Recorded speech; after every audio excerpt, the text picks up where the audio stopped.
ನಾಗರತ್ನ ಕಿಚನ್ಗೆ ಸ್ವಾಗತ. ನಾನು ನಿಮಗೆ ಇವತ್ತು ನಿಂಬೆಹಣ್ಣು ಚಿತ್ರಾನ್ನ ಹೇಗೆ ಮಾಡೋದು ಅನ್ನೋದನ್ನು ತಿಳಿಸ್ಕೊಡ್ತಾ ಇದ್ದೀನಿ. ಈ ನಿಂಬೆಹಣ್ಣು ಚಿತ್ರಾನ್ನನೂ ಮತ್ತು ಬೇರೆ ಚಿತ್ರಾನ್ನ ಎಲ್ಲನೂ ಒಂದೇ ರೀತಿ ಮಾಡ್ತಾರೆ, ಇದರಿಂದ ಟೇಸ್ಟ್ ಒಂದೇ ಥರ ಇರುತ್ತೆ. ಈಗ ನಾನು ನಿಮಗೆ ನಿಂಬೆಹಣ್ಣು ಚಿತ್ರಾನ್ನ ಹೇಗೆ ಮಾಡೋದು ಅನ್ನೋದನ್ನು ತಿಳಿಸ್ಕೊಡ್ತೀನಿ. ನೀವು ಸಹ ಇದನ್ನು ಮಾಡಿ ನೋಡಿ, ವ್ಯತ್ಯಾಸ ನಿಮಗೆ ಹೇಗಿದೆ ಅನ್ನೋದನ್ನು ಗೊತ್ತಾಗುತ್ತೆ. ಮೊದಲಿಗೆ ನಾನು ಎಣ್ಣೆ ಹಾಕ್ತಾಯಿದ್ದೀನಿ.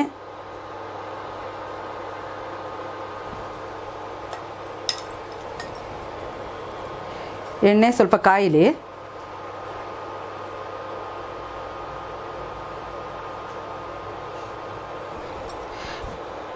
ಈಗ ಎಣ್ಣೆ ಕಾದಿದೆ, ಸಾಸಿವೆ ಹಾಕ್ತಾಯಿದ್ದೀನಿ.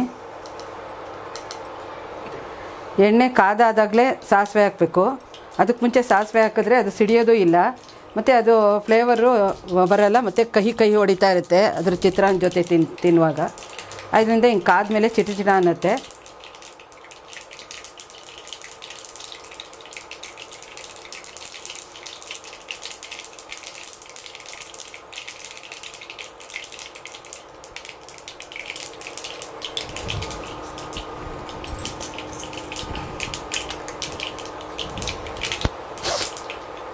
ಸಾಸಿವೆ ಇದಕ್ಕೆ ಆಗಿದೆ. ಈಗ ಕಡಲೆಬೇಳೆ ಹಾಕ್ತಾಯಿದ್ದೀನಿ.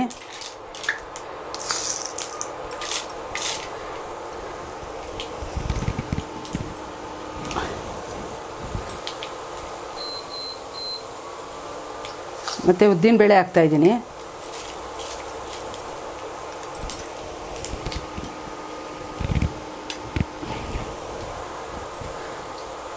ಮತ್ತು ಕಡಲೆಕಾಯಿ ಬೀಜ ಹಾಕ್ತಾಯಿದ್ದೀನಿ.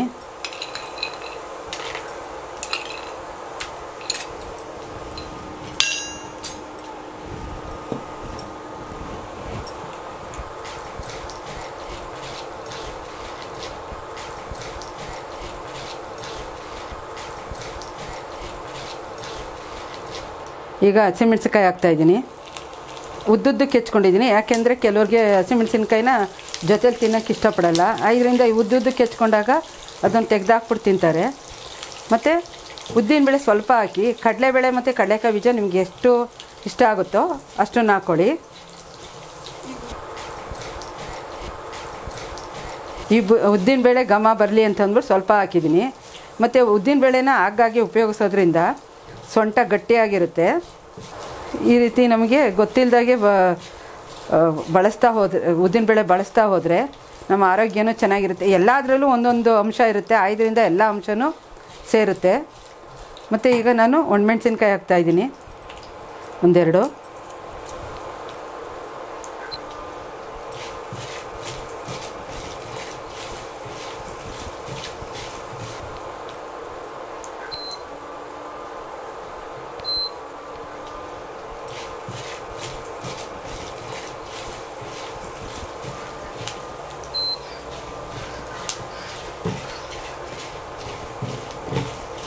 ಈಗ ನೋಡಿ ಆಗಿದೆ ಇದು ಬೆಂದು.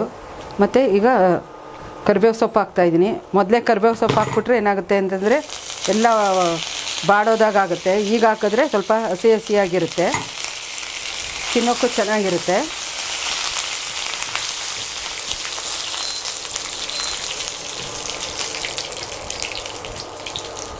ಮತ್ತೀಗ ಅರಿಶಿನ ಹಾಕ್ತಾಯಿದ್ದೀನಿ.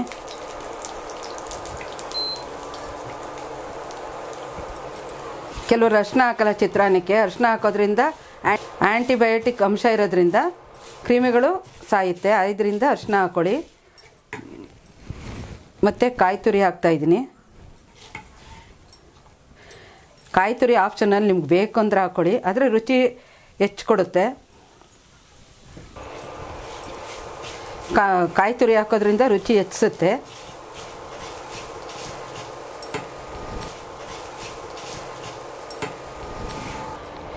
ಈಗ ನಾನು ಸಾಲ್ಟ್ ಹಾಕ್ತಾಯಿದ್ದೀನಿ, ರುಚಿಗೆ ತಕ್ಕಷ್ಟು. ನಾನು ಇದಕ್ಕೆ ಈರುಳ್ಳಿ ಸೇರಿಸಿಲ್ಲ, ಕೆಲವರು ಈರುಳ್ಳಿ ಸೇರಿಸ್ತಾರೆ, ಅದರಿಂದ ಚೆನ್ನಾಗಿರಲ್ಲ. ಈ ನಿಂಬೆಹಣ್ಣು ಚಿತ್ರಾನ್ನ ಈರುಳ್ಳಿ ಸೇರಿಸ್ತೇ ಮಾಡಿ. ಮತ್ತು ನಾನು ಈಗ ಸ್ವಲ್ಪ ಹಿಂಗೆ ಹಾಕ್ತಾಯಿದ್ದೀನಿ. ಹಿಂಗೆ ಬೇಕಾದರೆ ಹಾಕ್ಕೊಳ್ಳಿ, ಇಲ್ಲಾಂದರೆ ಆಪ್ಷನಲ್ಲು.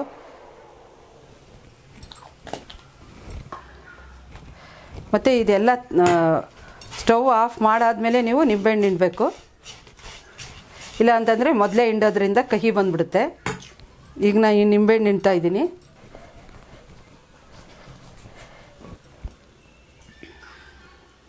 ನೋಡಿ ಈಗ ನಾನು ನಿಂಬೆಹಣ್ಣು ಹಿಂಡ್ತಾ ಇದ್ದೀನಿ. ನಿಮಗೆ ಹುಳಿ ಎಷ್ಟು ಬೇಕೋ ಅಷ್ಟನ್ನು ಹಿಂಡ್ಕೊಳ್ಳಿ.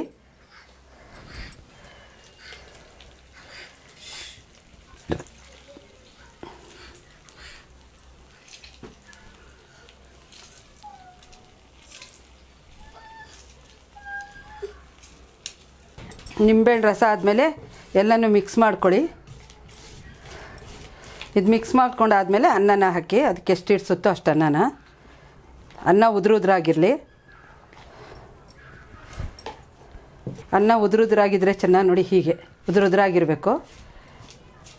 ಸ್ವಲ್ಪ ನೀರು ಹೆಚ್ಚಾಗಿ ಒಂಥರ ಮೆತ್ತಗಾಗುತ್ತಲ್ಲ, ಆ ಅನ್ನ ಚೆನ್ನಾಗಿರಲ್ಲ ಚಿತ್ರಾನ್ನಕ್ಕೆ.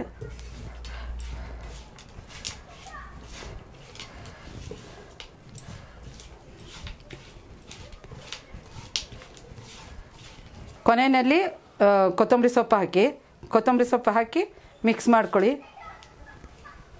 ಬೇಕು ಅಂತಂದರೆ ನೀವು ನಿಂಬೆಹಣ್ಣು ಹಿಂಡ್ತೀರಲ್ಲ, ಆಗಲೇ ಬೇಕಾದರೂ ಹಾಕ್ಕೋಬೋದು. ತಿನ್ನುವಾಗ ಸ್ವಾದ ಕೊಡುತ್ತೆ, ಇದರಿಂದ ಕೊನೆಯಲ್ಲಿ ಹಾಕೋದು. ಈಗ ಚಿತ್ರಾನ್ನ ರೆಡಿಯಾಗಿದೆ. ಈಗ ನಾನು ರೆಡಿಯಾಗಿದೆ ನೋಡಿ, ಹೀಗಿರುತ್ತೆ ಚಿತ್ರಾನ್ನ.